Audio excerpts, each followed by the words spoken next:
سلا عرض دەکەم لە خزمەتی بینەران و بیسەرانە ئەزیز و خۆشەویستمان. ئەمڕۆژ میوانی ماڵەکانتانین بە بەرنامەی خۆتان، بەرنامەی پێگەی ژنان. ئەمڕۆژ میوانێکی زۆر تایبەت و خۆشەویستمان هەیە. خاتوو دکتر ئایشە مێماری،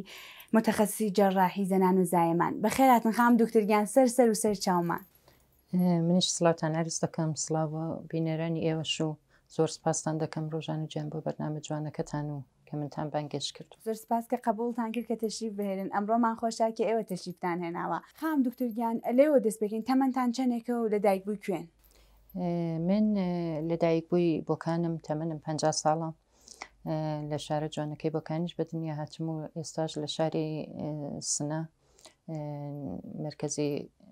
ئوستانی کوردستان دەژیم. هەر خۆش بنیەخوا. خام دکتر، ئەم هەستە ئینسان دۆستی لە کوێوە هەڵقڵا؟ لە سەرەتای منداڵیەوە لە چه بنەماڵەیەک لە دایک بوون؟ ئەو شتانی کە من لە منداڵیەوە لە بیرمە وا هەست دەکەم کە زۆر تاسیری بووە لەسەر ژیانی من، لەسەر ئەوەی کە لە داهاتوودا چۆن بم، چی بخێنم، ئەو جێگا خۆشانی کە من لی گەورە بووم، ئەو بیرەوەریانی کە لە بۆکان و لە دەوروبەری حەوزە گەورە هەمە و کە بە تایبەت ئەو وەختە زۆر خۆش بوو کە سەری نەگیرا بوو حەوزە گەورە، هەمووی ئازاد بوو پێش مەدرسەی من. زۆر منداڵێکی چۆن بڵم بە تایبەت منداڵێکی شلوغ بووم، من منداڵێکی ئارام نەبووم، هەمیشە لە دەرێ بووم، کایم دەکرد وەکو منداڵانەی و سەردەمە کە ئازاد بوون و زیندگیان دەکرد وەکو زۆربەیان. دواییش کە گەورەتر بووم بە ئەوەی کە باوکو دایکم زۆر عەلاقەیان بە خوێندن بوو، باوکم کە ئێمەی بردە مەدرسە زۆر بە عەلاقەیەکی زۆرەوە، یعنی ئەحساسم دەکرد کە واقعەن پێی خۆشەوە هەست دەکا کە خۆی ئەوەڵین ڕۆژی مەدرسەیەتی. من و خوشکێکمی بردە مەدرسە سەبتە نامی کردین، هەر لە بیرم ناچێتەوە ئەو ڕۆژانە. هیتر دواییش کە بە پێی ئەوە منسم بڵێ منداڵێکی چکۆلەیە یا هەدەفێکی مشەخەسیە یا وەکو زۆربەی خانەوادە ئێرانیەکان کە تۆ دەبێ ببێ دکتۆر یا مەهەندێز، جوان نەبوو واقعانە و سەردەمەی ئێمە 50 ساڵەوە پێش بەحسی دەکەین ئێمە 50 کە نا، مەسەڵەن من حدودی 6 ساڵ شاید ئەو دەمە دەگەڕێتەوە بۆ 40 و چەند ساڵ لەوە پێش. هیتر ئەو وەختە وا نەبوو واقعان. منیش چووم ئیحساسم دەکرد هەر و خۆشیەی کە هەمە لە نێو منداڵاندام بە ئەو عەلاقەی کە بووم بە دەرس بە فێربوون، هانی دەدام کە چاک دەرس بخێنم. لە عینی حاڵدا دەڵێم من هەمیشە تەوەجۆم دەکرد بە شتایەکی دیکە کە جودا لە دەرس خوێندن بوو، یعنی دەرس خوێندن شاید لە ڕۆژدا بەشێکی چکۆلە لە وەختی منی دەگرت، بە خاطری ئەوەی کە دەڵێم زۆر بازی گوش بووم بە ئیستلاحی فارسەکان، زۆریش لەگەڵ خوشکوشتەکەم تەعاملم بوو، زۆر کایەشتمان دەکرد بە منداڵی، تا بوومە مەسەڵەن دۆرە ڕاهنمایی و دەبیرستان و ئەوانە کە زیاتری سانچاو دەکاتەوە دەزانێ. واقعان هەمیشە شاگردێکی ممتاز بووم، جاری وا بوو تعجبی معلیمەکان باعث دەبوو، هەتا لە بیر مەسیێمی ڕاهنمایی بۆ ئەوەڵین بار من بە عنوانی دانش ئاموزێک بووم کە معدەلم 20 بوو لە هەر سێ سوڵسەکە ئەکسیان لە دیواردا بووین، پێیان شتێکی عەجایب بوو. بڵێ دواییش کە ئیمتحاناتی سوڵسی ئاخرمانداهی سێمی ڕاهنمایی لە ئۆستاندا وەڵاتمەوە. هیتر ئەوە هاندەری دام کە بچم بێتە بەو وەختە زۆر من تەرجیحم دەدا بچمە ڕشتەی ڕیاضی واقعیەتی. جاری واش بوو فکرم دەکردەوە من خۆ هەموو دەرسەکان دەخێنم، لە هەمویان ئەرزم کردن هەر باش بووم دەمخێند. عەلاقەم زۆر بە متالعاتی غیرە دەرسیش بوو، مثلا سێمی ڕاهنمایی تاریخی جەهانم دەخێندەوە، ڕۆمانهای مەشهوری دنیام دەخێندەوە بە تەشویقی زۆر معلیمهایەکی چاک کە بوومان واقعان، هەتا کتێبیان بۆ دێنام زۆرێک لە معلیمەکان. جاری واش بوو فکرم دەکردەوە نابچمە ئینسانی، دوای دەمکوت نا دەڵێنەوە شاگردێکی چاکە بۆ چۆتە ئینسانی، وەختەوا بوو انتخاب نەبوو، لە حاڵێکدا ئەلان واقعان کەسانێکی زۆر نخبە هەندەچن ئەو ڕشتانش دەخێن. هیتر لە بۆکانیش ئەو وەختە ڕشتەی ڕیاضی نەبوو، هیتی من چوومە ڕشتەی تەجروبی، نەوەی کە بڵم عەلاقەم بوو یا نەم بوو، واقعان ناتوانمەوە بڵم. دەرسەکانم کە دەخێن دووبارە هەر بۆ جۆرە، هەر هەموویانم دەخێند، یعنی وا نەبوو مەسەڵەن من بڵم ئەدەبیات ناخێنم، دەچم فەقەت زیست شناسی دەخێنم یا شیمی دەخێنم، ریاضی ناخێنم، هەموویانم دەخێن. وا بوو کە وەختێک دیپلۆممان کرد مەسەڵەن نمرەی ریاضی من 20 بوو لە ئۆستاندا، هەموو تعجبیان کرد. دوایی کە دیپلۆممان گرت و لە دانشگا شرکەتم کرد ئەویش هەروە بوو، خۆ تەجروبی بووم، ڕشتەی پزیشکیم هێناوە، پزیشکی قبول بووم، 7 ساڵ پزیشکی عمومیم خوێند. دوایشی تر مەسئلەی تەشکیلی خانەوادە و زیندگی و ئەوانە هاتین بۆ شاری سنە کە من فقط کۆنکورم لێرەدا بوو لە شاری سنە ئاشنایەتێکم نەبوو لە بابەت شاری سنە ئەوواقعن بەهۆی ئەوەی کە کوردەواریە و شارێکی بافەرهەنگە و دوورا دووراشنایم بوو پێم خۆش بوو لێرە ژیان بەسەر برم هیتر هاتمێرە استخدامی بهداشت بووم و تقریبان دۆرەهایەک بوو کە مەسئولیەتم بوو دۆرەهایەک بوو کە بە عنوانی پزیشکم و بیکارم دەکرد لە مەراکزی بێهداشتی تا 7 ساڵ و دووە هەمیشە و دەغدغەیەم بوو کە تەخەسوس بخێنم واقعانیش بۆم مهم بوو بەخاتریەوە دووبارە شروعم کردەوە بە ئیمتحاندان و ئیمتحانێک کە مشابهی هەر دۆرەی کۆنکورە بۆ ڕشتەهای تەخەسوسی پزیشکی شرکەتم کرد کە لەویش 4 ساڵ دووبارە دەورەی جەڕاحیم دی و شروعم کردەوە بەکار ساڵێکی لە سەقس بووم بەقێشی لێرە بووم البته دووبارە گەپێک بینیوانە پێش هاتوو من 4 ساڵ بەهۆی تەحسیلاتی هاوسەرم چوین بۆ ئینگلستان و لەوێ تر 4 ساڵیش لەوێ بووم لە کولدا ئەگە حیسای بکەین حدودی 15 ساڵ لە دۆرەی 10 ساڵ دقیق بڵێم پێتان 12 ساڵ لە دۆرەی تەخەسوسەکەم کە تەواوم کرد ئەگوزەرێ کارم کردو لە خزمەت هاوشاریەکانی ئەزیزمدا زۆر سپاس بابەتی تۆزیحاتی بەسوودتان لە ئینگلیستانیش دەورەیەکتان گوزەران فەلۆشیبەکەتان لەوێ بوو من پێم وابێ خام دکتۆر ئێوە زۆر ئاوا لە ماوەی 5 دقیقەیە بۆتان باسکردین من ئەزانم کە ئەمە چەندێک سەخت بووە دەورانی دانیشتوویتان سەخت بوو خۆ بڕشتەیەکی سەختە یاوەی کە زۆر تەلاشی گەرەکە ئەوە چ قسەیەکتان هەیە سەبارەت بەوە وڵا سەخت بوو یعنی هەم دۆرەی پزیشکی عمومی کە بالاخره دۆرەیەکی توولانیە فەرسایشیە واکەن بۆ کەسێکە علاقەی نەبێ 7 ساڵی تەواتۆ فکرکە کچێکی کە جوانی تازە دەرستەوە کردو دەچێت دانیشگا شارێک دوور لە خانەوادە بە دەرسەهایەکی سەنگین واقعن کتێبهایەک بوو کە جاری وا بێمە دەبایە بۆ تێرمێک مثلەن بمان خوێندایە 6 واحدیمان بوو بیۆشیمیمان بوو نەزان بافشناسیمان بوو لە ئەوڵەکانیەوە کە کولەن تێوەری بوون دوایی واردی دۆرەهای خۆ بۆ هەر دانیشتوویەکی پزیشکی لە ئێران و دۆرانە هەیە دۆرەهای بالینی دەبی کە مەسئولیت زۆرتر دەبێ هەمووی سەخت بوو شەو نخونی هەیە واقعان شەوانێک بوو کە بەتایبەت لە دۆرەی تەخەسوسدا کە ئێمە شەو نەشەوێک کەشیکمان دەدا کەشیکەکان شمان حدودی 36 ساعت تولی دەکەشانی تۆ بەیانی کە هەڵدەستای دوای 24 ساعت کەشی کە ئەسڵەن ئیستراحەتن نەبووە جاری وایە فرسەتی ناخواردنن نەبوو دەبایە دووبارە کاری بەخشەکانت بکردایە تا نیوەڕۆ بچێتەوە یەک دوانیوەڕۆ ئیستراحەتت بکردایە دووبارە دیسان دەست بێ بە تایبەت ساڵی ئەوڵەکەی زۆر سەختە یانی لانیش بۆ دانیشتوێن ڕشتەیەکی ئێسترسیە لەگەڵ گیانی دوو نەفەر سەر و کارت هەیە هەم دایک هەم منداڵ بە تایبەت قسمەتی مامایەکەی قسمەتی ژینیکۆلۆژی یان نەخۆشیەکانیشی خۆب دەبێ علم و ئاگاهیت بێ واقعان بتوانی ئەو شانەمەنیت بکەی بتوانی جوان بزانی کە تەشخیص چییە دەرمان چییە جەڕاحی فێربی لە کەناریدا بەخاتریەوە بەڵێ ڕشتەیەکی سەخت بوو ئۆمدەی ئەو ئەلاقەی من کە بە وجودات لە دۆرەی تەخەسوسی بوو کە من واقعان ئەلاقەمەند بووم بە ڕشتەکەی خۆم و توانیم کە بگوزارێنم بە موفقیت ئەو ساڵی کە فەرموتان بەڵێ من لە ئینگلیس بووم دەورەیەکی کاملی فێلۆشیپم گوزاران لە دانشگای بیرمینگام بیمارستانی کوین ئێلیزابێت تحتی نظری خام دکتۆرێک بووم کە خۆی فۆقی ئەو ڕشتانە بوو خام دکتۆر ئابدین پەروین ئابدین ساڵێکی تەواو بەڵێ سەر ئەمەلەکان دەچووم دەرمانگاکان دەچووم زۆر بۆ من تەجروبەیەکی عالی بوو لە کشوێرێکی پیشرەفتە تر دوای ئەویش کە هاتینەوە بۆ ئێران دووبارە دەستم کردەوە بەکار لێرە لە بیمارستانی ئاموزشی و بیمارستانی خصوصی و مەتەبی خۆم کار دەکەم زۆر باشە ئیشەڵا هەر خۆش بن خام دکتۆر ئێوە دایکیشن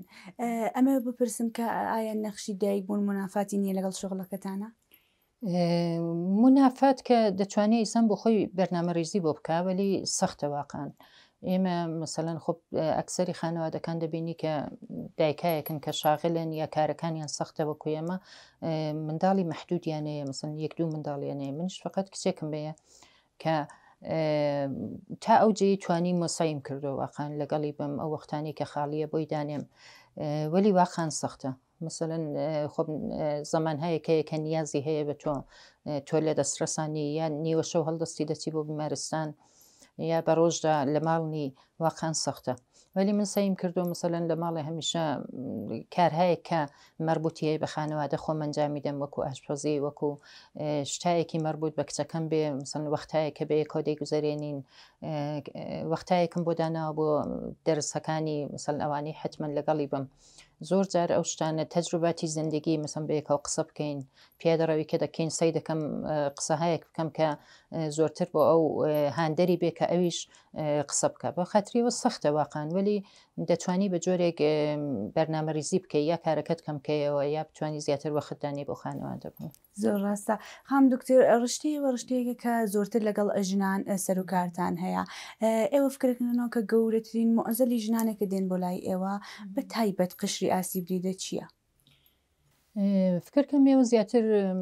مەسەلەن بەرنامەکەشتان لەو حوزەیەدایە کە تەمایلتانەیە ئەو شتانی کە لە حاشیەی کارەکەی ئێمەدایە مەسەلەن خۆب حاشیە ناتوانین دقیق بڵین دەتوانین بڵین کە واقعان معزەلاتێکی گەورە شاید بۆ کاری ئێمە وابێ خۆب ئێمە لەگەڵ جسم سەر و کارمانەیە لەگەڵ ئاناتۆمی بەدەن سەر و کارمانەیە لەگەڵ معاینەی ژنان نەخۆشیەکانیان فیزیۆلۆژی بەدەنیان ئەوانە ولی خۆب پزیشکێک ئەگە بیەوێت دەغدغەی بێ بۆ جامعەی خۆی بتوانێت ڕابطەیەکی سەمیمی بەرقەرارکە دەتوانێت لەو زمنەدا شتایەکی کەش بزانێ کە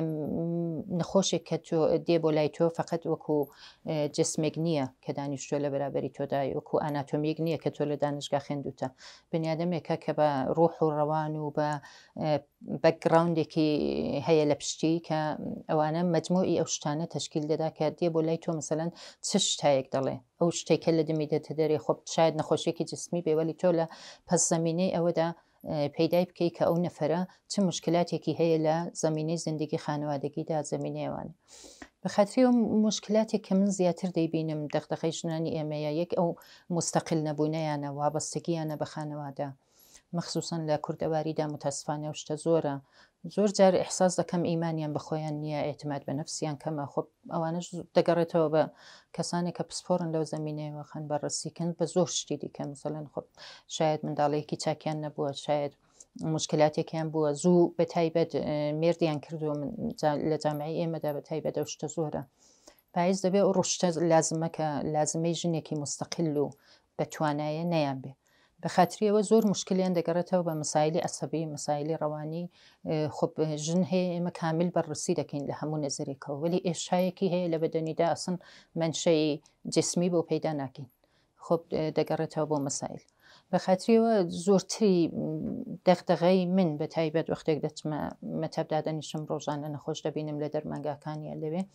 ئەوەیە کە بزانم ئەو شەخصە بە عنوانی شخصێکی کامل چ مشکلێکی هەیە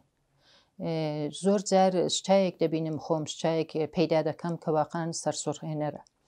بە خاطریەوەی کە دەبینی تۆ مثلەن کەسێکە لە خانوادەیەکی زۆر لاواز گەورە بووە دوایش چۆتە ناو خانوادەیەکی دیکەەوە میردی کردووە کە مشکلاتی سەد چەندان بۆتەوە بەڕاستی زۆر ڕاستە لە ڕابردووە تا ئێستا ئێمە هەمیشە ئەمە تابۆیەک بووە کە ژنان سەبارەت بە لەشی خۆیان قسە بکەن ئێوە فکرەکەنەوە ئێمە چەندێک تاغیری کردەوە ژنانی ئێمە ئایستا ئەتوان بە تایبەت لە بواری کاری ئێوە سەبارەت بە لەشیان ئەو تابوانە بشکێنن خۆب خۆشببختانە ئێمە حاڵ منیش لە جنسیەوانم ژنم مثلەن دێن بۆ لام شاید ئەو شتە زۆر بۆ ئێمە موازەل نەبێ یا تەشویقیان کەین هەیە بە تایبەتەوانی کە جوانن سنیان کەمە تەجروبەیان نییە بۆیان سەختە و شتانە ولی کەمێک کە لەگەڵیان سەمیمی بی قسە بکەی ئەوانە و بڵێ وەکو قسمەتێک لە بەدەنە مثلەن چۆن ئینسان ددانی خراپ دەبێت چۆن ئینسان جەیەکی دیکەی لاقی دەشکێ مثلەن مشکلێکی بۆ دروست دەبێت قسمەتێک لە بەدەنیشیان دەتوانێت نەخۆش بێ و قسمەتێک کە پێیان عیبە و باسی ناکەن بە خاطریەوە زۆر تابۆکان ئەلان کەمترە ئەو شتانە بە عنوانی تابوو ولی بازم هەیە مثلەن لە نەخۆشایە کە لە جێگاهای دوورەوە دێن وەکو دێهات وەکو جێگاهەیە کە واقعان مشکلیان هەیە لەو بابەتەوە زۆر جار باسی ناکەن یا بە ئیستلاحاتێکی کە دەیڵان کە ئێمە تەعجب دەکەین وەختێک معاینەیان دەکەین شتێکی کە ئەسەم وازەلەکەیانەوە نییە شتێکی کە بوو یا وەختێک دایان بینە ئۆتاقی معاینە پرایڤێت دایان بینین بە تۆری خصوصی معاینەیان دەکەین شتێکی کە دەڵێن کە ئەو شتێککە ئێمە پێی دەڵێن چیف کامپلێنت یا ئەساسی ترین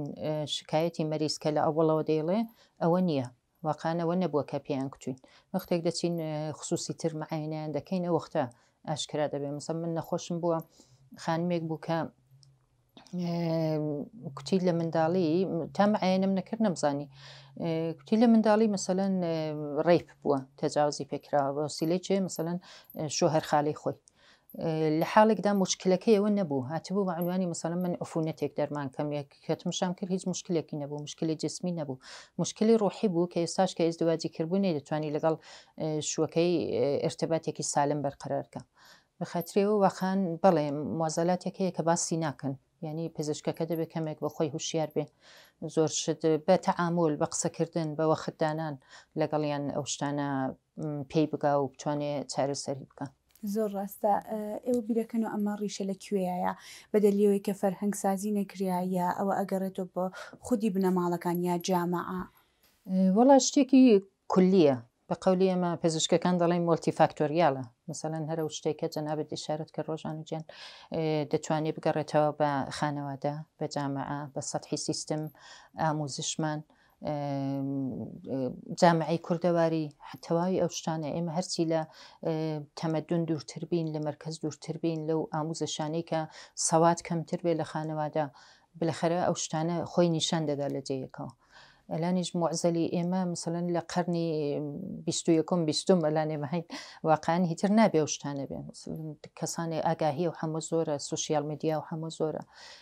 ولی واقعان کچانێکمانەیە کە مثلەن لە سنی 12-13 ساڵگیدا ئەزدواج دەکەن زەربەهای ڕۆحی دەبینن بەد اختلافی سنی زۆرە لە بینی فەقری اقتصادی ئەو شتانە زۆر ئەسەری هەیە یعنی هەموویان دەست بەدەستی یەک دەدەن فقط یەک عامل نییە بۆ چارەسەریشی بە نظری من مهمترین شتەوەیە لەسەر ژنان بەتایبەت وەختێک کە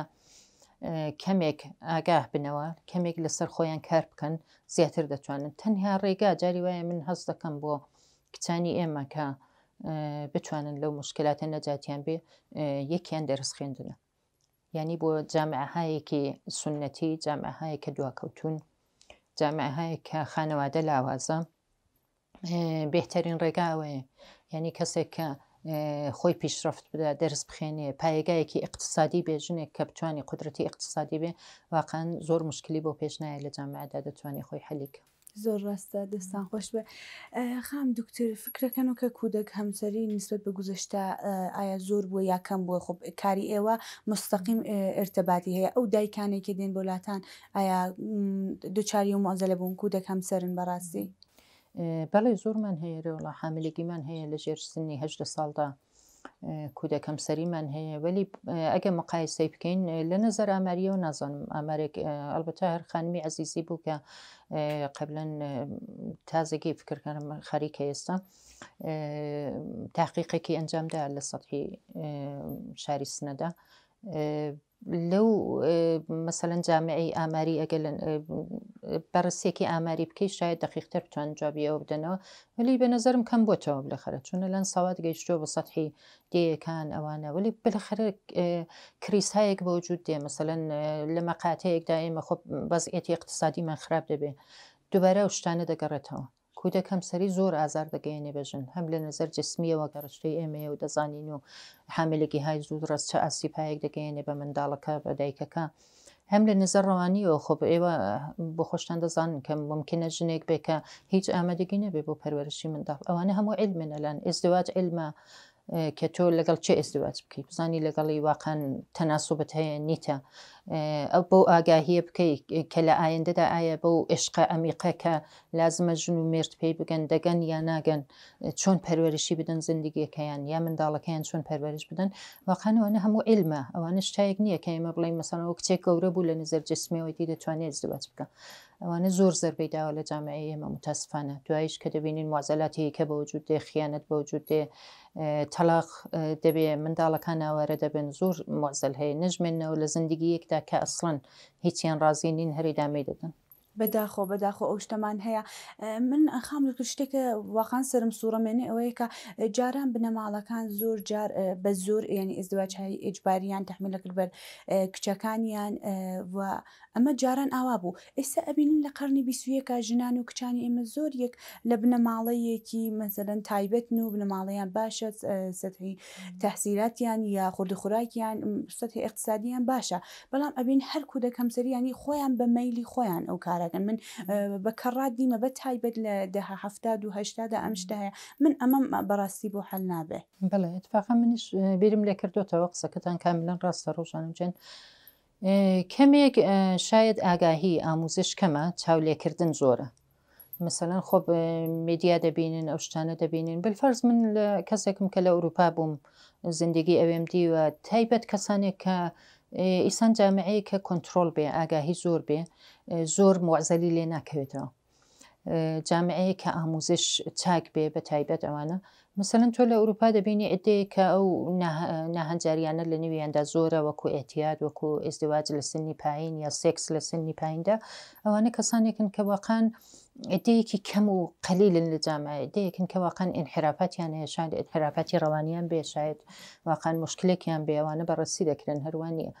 وەلی لە جامعەی ئێمەدا متەسفانە شتایەک ئێمە لە غەرب دەیبینین ئەو شتانەیە. یعنی شتێک کە بەرچاوی منداڵەکانی ئێمە دێ، خۆب مەسەلەن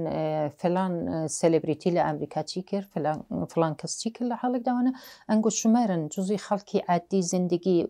ئەوروپا و غەرب نین. بەخاتریەوە منداڵەکانمان متەسفانە بەجێ ئەوە ئاموزش ببینن، بەجێ خۆیان قەویکەن، بنەماکانی قەوی بوون فێربن فێری نابن، دەچن شتایەک فێر دەبن کە زاهریە.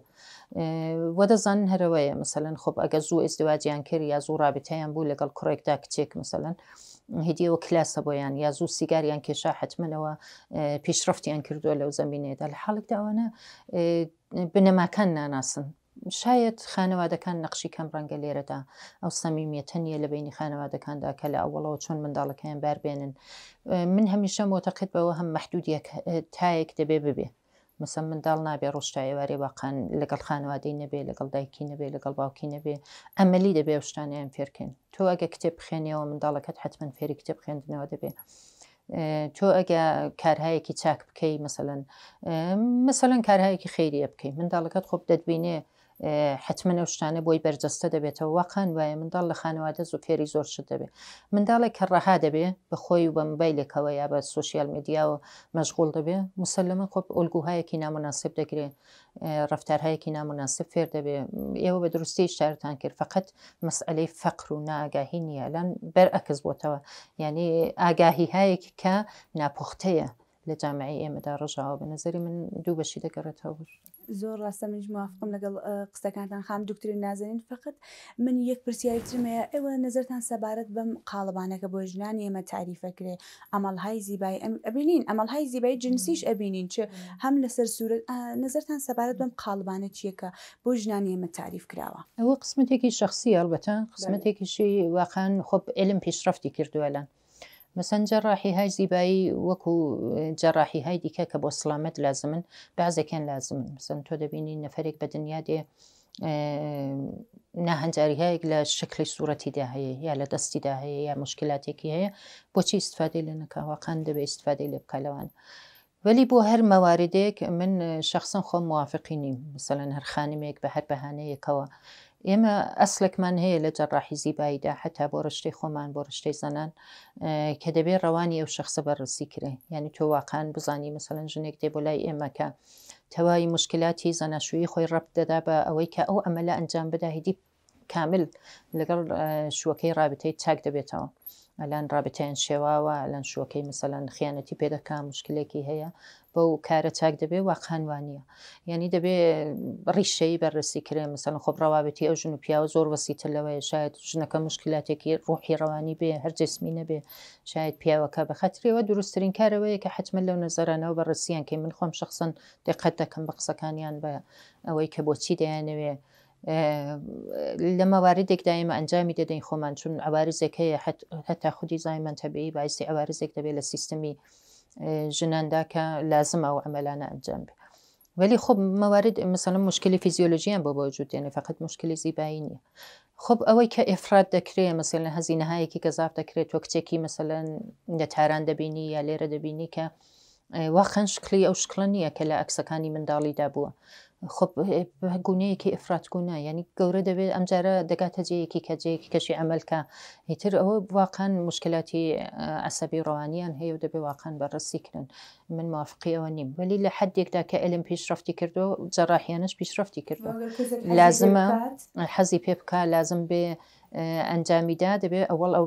پیش زەمینەیە بەڕێسی کرێ ئەو وەختە هیتر ئەنجامی زۆر ڕاستە.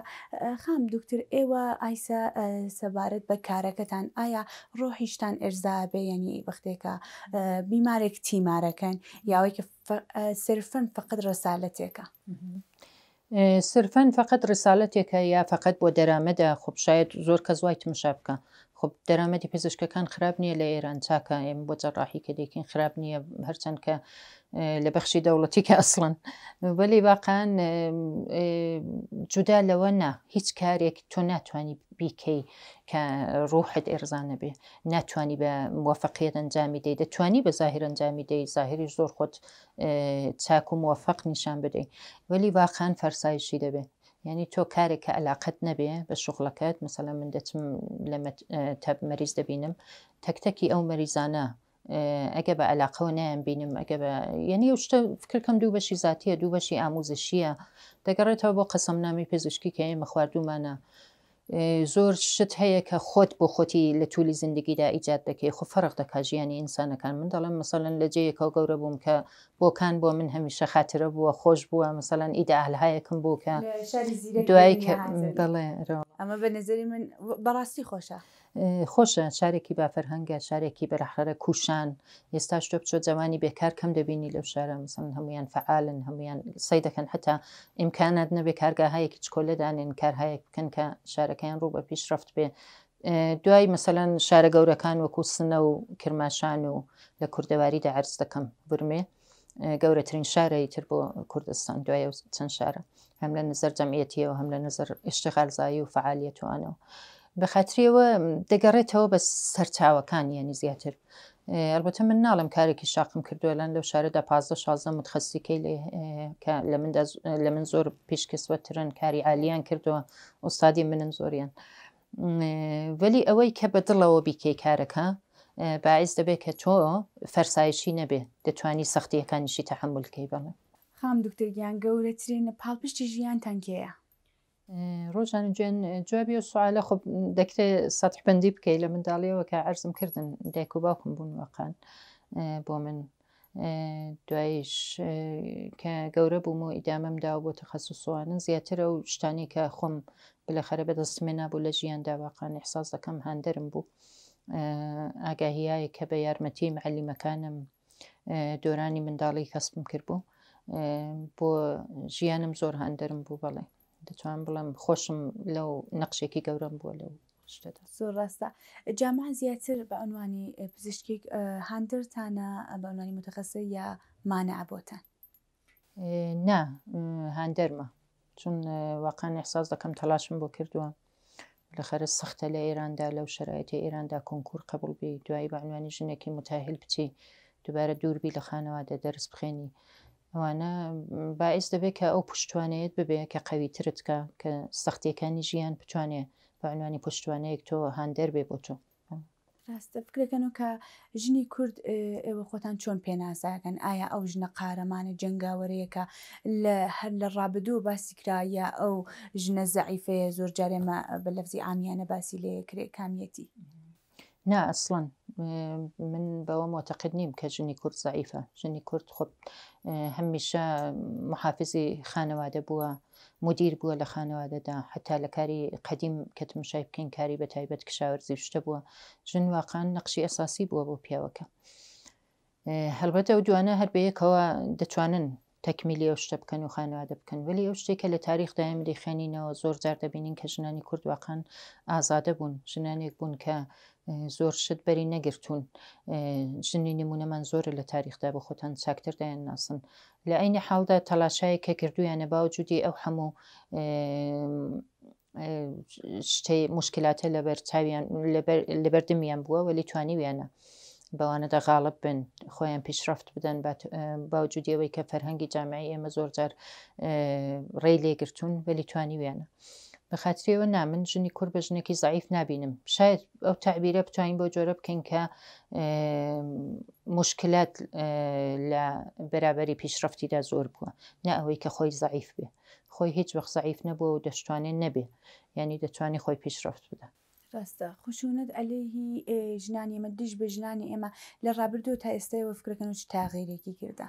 کەمترۆ بووە زۆرترۆ بووە مسلمەن خۆ جامعی بەشەری ئێمە جزێکین لە جامعی بەشەریە لەن جەهان هەمووی بە یەکەوە پێوەستەیە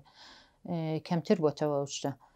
وەلی بازم هەیە مثلا خۆ جوامەیە وەکو جوامەی کوردەواری واقعان خشونەت ئەلەیهی ژنان زۆرە زۆر خۆسووتاندن ئێمە دەبینین زۆر خودکوشی دەبینین کە متاسفانە دەگەڕێتەوە بە مشکلاتی کە خشونەتایی کە بووە لە خودی مثلەن تۆ فەرزکە لە جامعەدا کە بە ڕێگادا دەڕۆی لە جەیەکە دەڕۆی خۆ هەرچی جامعە سەدحی خوارتر بێ خشونەت ئەلەیهی ژن زۆرترە چ بە زمانی بێت چ بە ئەکت بێت چ بە ئەمەلێک بێ کە بەر ئەلەیهی ئەوان ئەنجام دەبێ واقعان زۆرە وەلی ئەو شتانی کە فەرهەنگ و جامعە پیشرفتی فەرهەنگ بە ئێمەی دەدا لەو حاڵەتی قانونی جەنگەڵە ئێمە دێنێتە دەرێ ینی وەختێک تۆ ئیحساس دەکەی کە جامعەت پیشرفتی کردووە قانون دێ وارد دەبێ قانون دێ وارد دەبێ وانوانی حامی ژن وەختێک قانون هادوارێت بۆ وردە وردە ئەو ئاموزشانە کە لازمە هەم پیاو ببینێ هەم ژن ببینێ لە سەدحی جامعەدا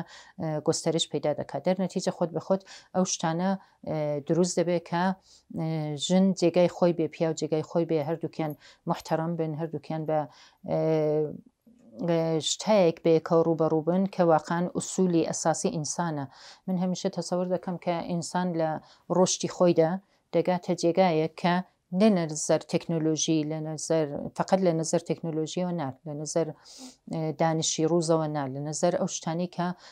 ڕەوانی هەم ژن هەم پیاو بە حەدی ئەعلای خۆی دەگا یا ئینسانی بەرتەر بە وجود دێ واقعان ئەو شتە لە جامعەدا تاحقوق پیدا دەکات درەنگ و زووی کەوتووە وەلی ئەوەی کە فەرق ئێمە زۆر دەبینین بینی جەوامعی خۆمان و جەوامعی دیکە بە خااتری ئەوەیە کە ئێمە درەنگتر بۆ شتە دەگەین دەبێ ئەو شتە نەهادی نەبێ زۆر ڕاستە لە بینی قسەکانتانە ئیشارەتان کرد بە خۆستوتاندن کە لەنێتەوەی ئێمە بەڕاستی زیاتر لە منتەقەی ئێمەیە ئەیبینوە پێم وابێ خراپترین شێوەی ینی ئینتقامگرتن یا کوشتنە ینی خراوترین شێوەیەوەیە بە ئاگر بنیام ژیان لە خۆی بسێنێ بەڕاستی ئێمە بە کەڕات ئەبینین سپاس ئەوە پرسیارێکی ترکە هەمە ئەوەی کە گەورەترین مۆزەلی جامعەی خۆتان پزیشکان چیە بینن بە عنوانی ژن یا بە عنوانی کولی پزیشکێک کە جنسیەتیان ژنە بە عنوانی پزیشک لە کولدا بیڵین خۆ ئەو احترام و واقعان ئەو جێگایی کە پزیشکێتی لە جامعەیە ئێمەدا زۆر لاواز بووە بەڵێ نەحیفتر دەبێت چون کەسانێکن کە دەخالت دەکەن لە کاری ئێمەدا کە ئاگاهیان نییە مثلەن تۆ نەخۆش دەبینی دێ ڕوبەڕووی تۆدا دەنیشتێ دەڵێ من لە ئینتەرنێت ئەوەم دیوە ئەو داڕۆت بۆ نووسیم ئاوا بووە ئەوەی هەیە بێت پس زمینەی ئێمە مثلەن حیسێب ناکەن ئێمە ڕێفرەنسایەکمان خوێندووە کە واقعاً علمیە هەمووی لەسەری بەڕسی کراوە هەمووی لەسەری ئازمایش کراوە هەر کەس ناتوانێت لە هەر شتێکدا ساری نظرکە من شتێکم عرضکردن لە پێشدا کوتم کە ئێزدیواج زیندگی تەواوی علمە تەواوی ئەوانە دەبێت بە علم بکرێن نابێ هەروە ئەنجام بێ پزیشکیش علمە وەکو علمانی دیکە بە خااتریەوە هەر کەس ناتوانێت لەو مەحدودەیەدا دخالت بکەوە بە کولدا لە بەگشتی لەبارەی پزیشکی کە ژن و پیا و فەرق ناکەیمە ڕوبەڕووین لەگەڵی واقعاً جایگاهی زۆر کەس نەماوە لە جامعەی ئێمەدا مثلا معلم دەبینی جایگای خۆی نییە پزیشک دەبینی نیەتی ئەو احترامی کە لازمە نیانە نەبەوەی کە بێژم ئێمە فەخرێک بفرۆشین بە جامعەی خۆمان کە من هیچ وەخت جەسارەتیوە ناکەم ئینسانەکان هەموو بەرابرن ولی ئەوەی کە مثلەن لە کاری ئێمەدا دەخالت نەکەن احتیمادیان بێ بە پزیشکەکەیان کە و تەسمیمی پزیشک دەیگرێ بە سەلاحیانە واقعاً بە خااتریەوە نییە کە بتوانێ مشکلێکیان بۆ دروستکە هیچ وەخت بە خااتریەوە نەبوو یەکیانەوە یەکیشیان بە عنوانی ژن واقعاً بەڵێ مشکلات هەیە خۆب شاید زۆر ئێتمادیان نەبێ ئەلان لە ئێران چەندین ساڵەکە لە ڕشتەی ئێمەدا کە متخەسیسی زەنانین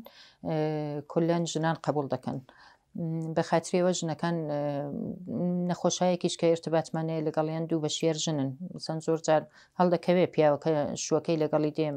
مساحبێک دەکەین یا قسمەتایەکەی وەکو بەڕسی های نازایی کەمێکی مربوط دەبێ بە بەڕسی سلامەتی پیاوانیشکە ئێمە ئەنجامی دەدەین بە خااتریێوانە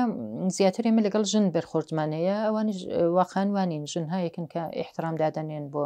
ئێمە بۆ ڕشتەی ئێمە من ڕاحەتترم لەگەڵیان ولی خۆ ئەوە دلیل نابێ کە من ئێساری نظر نەکەم مثلەن خۆ من 7 ساڵ پزیشکۆمی بووم لەبارەی تەواوی ڕشتەکان دەمتوانی ئەو دەمە ئێساری نظر بکەم ئێستاش دەتوانم مثلەن خۆ لەبارەی چاو لەبارەی عفونەتە لەبارەی قەلب لەبارەی مەسایلی مشکلاتی داخلی نەخۆشەکانم ئێستاش ڕشتەی زەنان جۆرێکە کە هەمێگیرە مثلەن تۆ ژنێک بە عنوانی ئینسانێک دەبینی کە ممکنە مشکلی داخلی بێ ممکنە مشکلی ڕەوانی بێ بە خااتریەوە ئیتلاعاتی من دەبێت لەو زەمینانەشدا تەکمیل بێ خۆ شاید ئەوە دوو بەشی خەڵک دەرکی نەکەن و شتاکە ئێمە بە عنوانی پزیشکێک ئەو جێگایەمان هەیە ئەو حەقی دخالەتەمان هەیە خۆ شاید زۆر احتیمادیان نەبێ مەسەن بڵێنەوە ژنە خۆی لاوازە مثل ناتوانێت ئەو کارە بکە احتیمادیان نییە لە حاڵێکدا تۆ وەختێک ئەو ئیمتحانە سەختانت گوزەراندووە و کورسانت گوزەراندووە حتمما مدرکەکەت لە جەیەک تایید بووە کە بتوانی ئەو کارانەش ئەنجام بدەیت بە خااتریەوە خەڵک دەبێت دیدێکی وەسیعتریان بێوەقان خەڵک نابێ ئەوە فکر بکەنەوە کە ژنێک کە دەرسی خوێندووە یا بەو پایگای گەیشتە و توانایی نییە حتمما دەبێ ئەو شتە عوەز بێ لە جامعەیە من زۆر ئەستاخام دکتۆر ئەم پرسیارێکی شخصی بکەم ئەگەر پێتان خۆش بوو جواب بنەوە ئێوە سەرەتا ئیشارەتان بەوە کرد کە یەک منداڵتان هەیە کچێکتان هەیە کچەکەتان ناوی چییە؟ ناوی کارینە کارین ئەیستا ئەگەر گەرەکی بێ کە ڕشتەیەکی تر بخوێنێ یا مەسەلەن ئێوە باوکی حەز بکەن کە پزیشکی بخوێنێ یا هەر شتێکی تر ئایا مەسەلەن ئێوە چۆن منداڵەکەتان ڕاهنماییەکەن بەداخۆ هەیە لە ناو جامعی ئێمە یا کە زۆر جار بنەماڵەکان تەحمیلیەکەن بە منداڵەکانیان ئێمە نا بۆ تربیەتی کارین وەمان نەکردو واقعەتی چون کارین تا پێنجمی ابتداییش لە ئەوروپا بووە لەوێ دەرسی خوێندووە بەهۆی ئەوەی کە ئێمە چوین بۆ دەرس خوێندنەوەوانە هاتینەوە ئەسڵەن ڕوویکردێکی وامان نییە بۆ ژیانی ئەو ڕوویکردێکی کاملەن ئازادانەیە ینی ئێستاش منداڵە 13 ساڵێتی ولی خۆ چەندین ڕشتی ئەوەس کردو تا ئێستا مثلەن خۆ منداڵە بەرحەسبەوەی کە پێی خۆش بوو لە خارج ئەو شتانی دەدی مثل مدەتێک بۆی کۆ دەبمە ئارایشگر دوایی دەبمە میعمار دەبمە نەقاش دەبمە نازانم ڕشتەکانی زوو ئەوەز دەکرد منداڵە خۆ ئێستا ئیستیبل نەبووە لەو نەزارانەوە ولی بۆ ئایندەشی خۆ شغلی من دەبینێ شغلی باوکی دەبینێ کە زەحمەتی هەیە کاری هەیە بۆی جاری وای پێی خۆش نییە مثلەن لە ڕشتەی مندا زۆر جار دەڵێ نا پێم خۆش نییە ئەوە سەختی بدینم ئەوە سەختە کارەکەت منیش سەیم نەکردەوەی واقعان زۆر بۆ بەرجەستەکەمەوە ولی خۆ شاهدە خۆی منداڵ زۆر باهوشە و شتانە دەرێک دەکەم بەڵێ بێت خلاصەی ئێستا لەو مەرحەلەیە نەگەیشتووە کە دەستمگیری بێ ئێمەش نا هیچ وەخەوت تەحمیلی ئەو شتانە ناکەین زیاتر ڕەوشی ئێمەوەیە کە ئەساسی زیندگی و تربیەتی ئەو بۆمان مهمترە لە صرفەن دەرس خوێندن متوەجەن فقط ئەوەی کە دەرس بخێنێ فقط ئەوەی کە یەک بۆعدی بار بێ ئەو شتان نابوومان زۆر گرنگ نییە واقعان پێمان مهمە کە لە پێشدا وەکو ئینسانێک پەروەرش پیدا بکە دوایی بتوانێت بەخۆی ئینتخابهای خۆی بێ زۆر ڕاستە بەداخۆ بنەماڵەکان سریک فشار ئەهێرن ئێمە ئەبینین لە مەدرسەکانە بە تایبەتە و معزەلە هەیە کە یەکسان نییە تواناییەکان فەرقەکە بەڵام هەمویانە بێت لەو دەرسانە یەک نمرە بگرن و ئەمە بە نەزەرە من ئازارێکە بۆ ئەو منداڵانە خام دکتۆر گیانبانوان کەسێکە فعالیەتان هەیە شرایطی کارەکەتان سەختە چۆن ئێوە من ئەوە پرسیارە شخصەن بۆ خۆم چۆن تعادل بەرقەرارەکەن لە بینی ڕوزمەرەتانە تەفریحەکانتانە بنەماڵەکەتان و کارەکەتان بەڕاستی سەختە بەڵێ فەرمایشتەکەتان زۆر دروستە وەخان وایە چون کاری ئەمە جاری وایە احساس دەکەم 24 ساعتە کارمان هەیە ئەوڕۆتە دەبێت تعادولێک واقعان بەرقەرار بێ لە بینیەوانەتە خۆ قسمەتێکی خانەوادەیە منداڵە ئینسان دەبێ واقعان وەختی بۆ دانێ مەخسوسەن من سەی دەکەم ئاخری هەفتەکانم ئەگە کێشکم نەبێ لە بیمارستان شتە وەختەکانم تایبەت بکەم بە خانەوادە حتمما خۆم غەزا دروستکەم خۆم مێهمانی بدەم کارەکانی پێم خۆش ئەنجامی بدەم بێت سەفەر هەیە کە پێشجێ ئەوانە سەی دەکەین حتمما تەواوی وەختەکەم دانێن بۆ سەفەرم مثلەن سەی بکەم نەخۆشم نەبێ لەو عینەدا لەگەڵ منداڵەکەمان زۆر تەعامل بکەین زۆر قسەی بۆ بکەین لەو وەختانی کە حدەیەقل لە هەمانە لە ڕۆژدا ئیستفادە بکەین بەخەترەوە سەختە واقعاً تعادل بەوجود بێنی وەلی دەتوانی کەمیکەیەوە کارەکەت لازم نییە تۆ حتمما هەمووی ڕۆژەکەت دەرگیر بێ بەعزە جارێک بەدەست خۆتە بەعزە جارێک دەتوانی کارە خصوصیەکان دکەم کەیەوانی وا لە بیمارستان هەیە خصوصی یا لەو جیانی دیکەدەکی ئەمە ئەس خۆت گوزەشتگی لازمە بووە کە مەسەن ئەزێت بنیانی خۆتان لەو بوارەوە خب 100% بووە جاری وایە لە وەسەتی مهمانیدا مثلەن شەبی یلدا یا نەورۆز بووە من یام سەفەر چوین مەسەن من خاترەیەکتان بۆ بجەرمەوە زۆر جالبە ئێمە ڕۆژێک اتفاقاً لەگەڵ دۆستانێکی نزیکمان چوین بۆ مەریوان قەرار بوو پێنجشەمبە جومعە لە مەریوان بگزەرین لە ماڵە ڕفیقێکمان بە تکارینە وەختە 2 ساڵی بوو کچەکەم هیتر کەوە ڕێکەوتینوانە من کەشیک لە کەشیک هاتمە دەرێک ینی کەشیکم تەحویلدا بە شیفتی بعد بە دوکتۆرە بعدەکە هاتمە دەرێ ڕۆیشتین و بەخۆشی دانیشتین و تقریبان بووە نزیک شەو سعات 3 زەنگیان بۆدام کە نەخۆشێک کە لە شیفتی من بووە مشکلی بۆ دروست بووە هیتر ئەو دکتۆرەش قبولی نەدەکرد چون مەریزەکە بنێی منەوە سەبت ببوو کەمێک ئورژانسی ببوو نەخۆشەکە ینی جۆرێک بوو کە نیازی بوو ئەمەلێکی ئورژانسی ئەنجام بێ سعات 3 هیتر ئێمە بە میزبانەکەمان نەکوت کە زۆر سەمیمی بووینەوە شاتینە دەرێ خانوادەکی هەتا کارین کەچکۆلە بۆ ئەرزمکردن گەڕینەوە بەرە و سەنندەت لە مەریوانەوە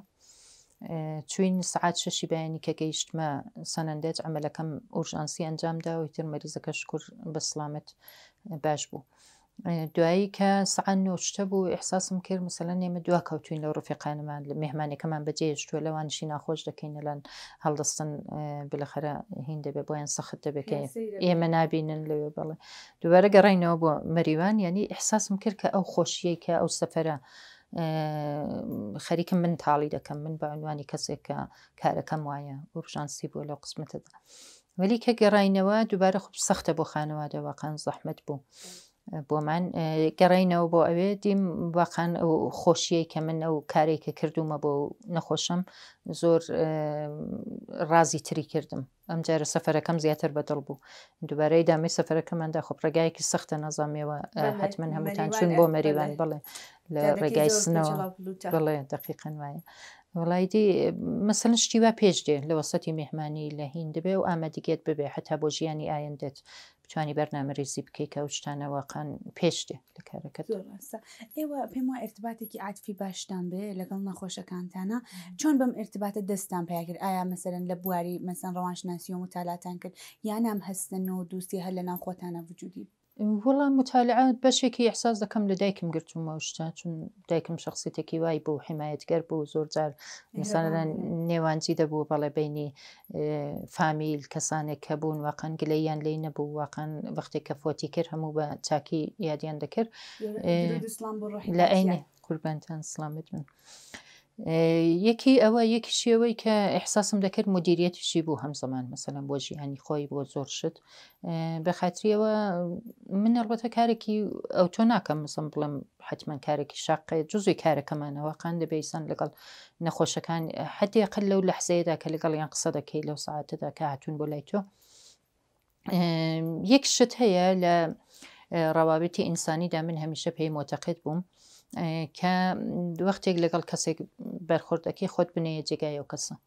یعنی ئەو جۆرە دەتوانی دەرکی بکەیت کە ئەو مشکلەکەی چییە بەلاخەرە خۆب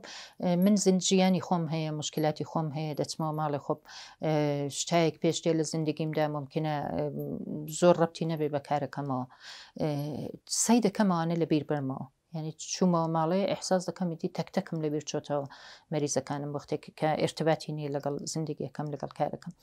ولی ئەو وەختانی کە بۆ نەخۆشی دادەنێم جۆرێک لەگەڵیان قسە و شت دەکەم یا ئەو شتە کە ئیحساس دەکەم ئەو نەخۆشە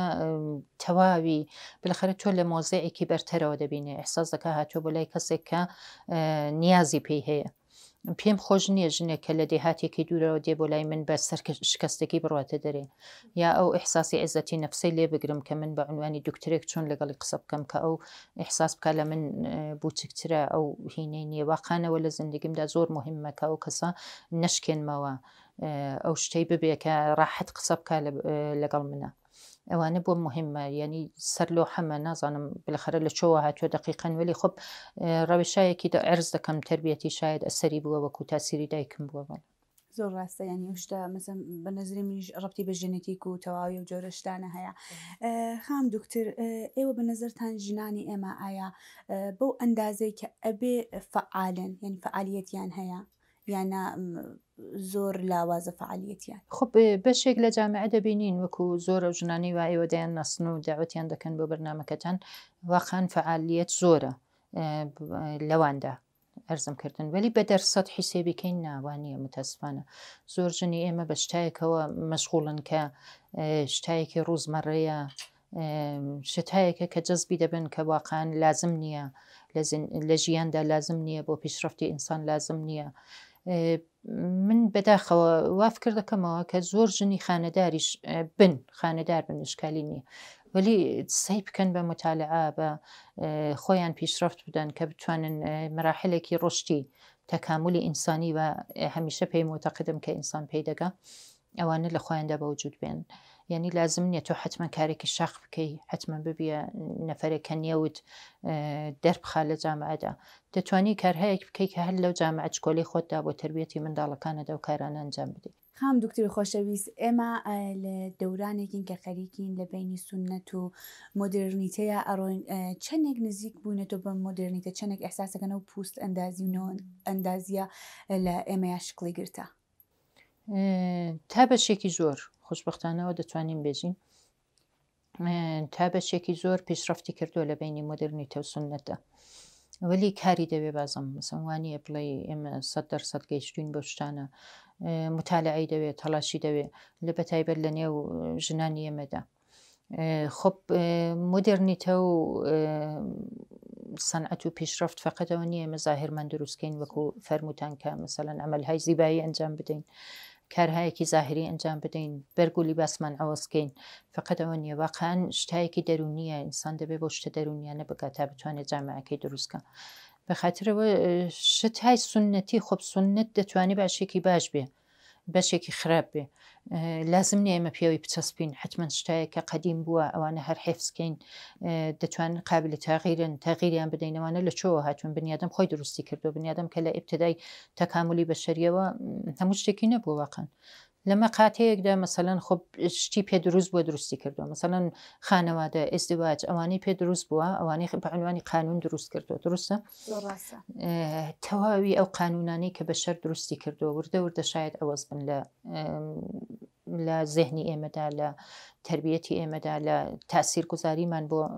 ڕشتی جامعەمان منداڵەکانمان بەخاطرەوە مدام دەبێت لە حاڵی تاغیر دابین بە نظری من ئەسن شتێکی ئیستانیە وەکو ڕوودخانەیە کە تۆ دەیبینی هەر تاغیر دەکاو دەڕوە بنیادەمیش دەبێت بۆ جۆرە بێ زۆر ڕاستە خەریکە بە ئاخری ئەم بەشە لە بەرنامەکەیشمان نزیکە بینەوە چ قسەیەکتان هەیە بۆ کەسانێکە تازە گەرەکیانە واردیم ئەرزە بن بۆ ڕشتەی خۆمان من ئەگە بڵێم دەبێ واقعاً عەلاقەیان بێ سەخت کوش بن باهوش بن مدیریەتیان قەوی بێ بتوانن کارهایە کە لازمە بیکەن خەستگی ناپەزیر بن ینی واقعاً خەڵکیان خۆش بوێ بە تایبەت و ڕشتەی ئێمە مەسەن ژنیان خۆش بێ واقعاً ئیحساس بکەن کە توانایی ئەو کارەیان هەیە جابێن وەرەدی ئەو ڕشتە بن خۆ ئێمە دانیشتجووی تەخەسوسمانەیە لێرە لە سەنەندەج کەسانێکن کە لە نزر ڕوحی و ئامادەگییان نییە ینی فقط ئیمتحانەکەیان داوە لە نزر تێئۆریە و قبول بوون ولی ئامادەگیەوەیان نییە کە ببنە متخەسسێکی زەنان بەخاتریەوە دەبێت بەرنمەیەکی دراز مدەتی دەوێت ینی تۆ کە دەچی پزیشکی دەخێنی 7 ساڵ عمومی دەخێنی 5-6 ساڵ دەی تەخەسوس دەخێنی دەبێت و ئامادەگیت ببێت لە نظر زندگی خانەوادەگیتەوە بەرنامە ریزیت بۆ ئایندا بەخاتریەوە بە نظری من کەسانێک بچن کە و توانایە لە خۆیاندا ئیحساس دەکەن فقط بە سرفی ئەوەی ڕشتەی پزیشکی و نێوی هەیە و دەبنە دوکتر وە دوایە و ڕشتەیە نەکەم زۆر ڕاستە سپاس بۆ قسە جوانەکانتان من شخصان خۆم پیگەشامەوە کە ئەمڕۆ لە خزمەتی جەنابتان بووین ئەگەر نەوتراوێکتان هەیە بۆ بینەرانمان نەتوان بێژن من ئەرزێکم نییە منیش سپاسی ئەوە دەکەم هیوادارم هەروە موفق و پیرۆز بن زۆر سپاس خام دکترین نازەنین زۆر چێژمان برد لە قسەکانتان سپاس و دەستخۆشی دووبارە و تایبەتتانەکەینەوە بینەرانە ئەزیز و خۆشەویست گەیشتین بە ئاخری ئەم بەشە لە بەرنامەکەیشمان ئەمڕۆژ میوانێکی خۆشەویستمان بوو و گوێمان لە قسەکانی ڕاگرت من بە شخصە چێژم برد و هیوادارم بۆ ئەوەش هەروە بوو بێ تا بەرنامەیەکی تر بە خوای گەورە و مەزنتان ئەسپێرم خواتان لەگەڵ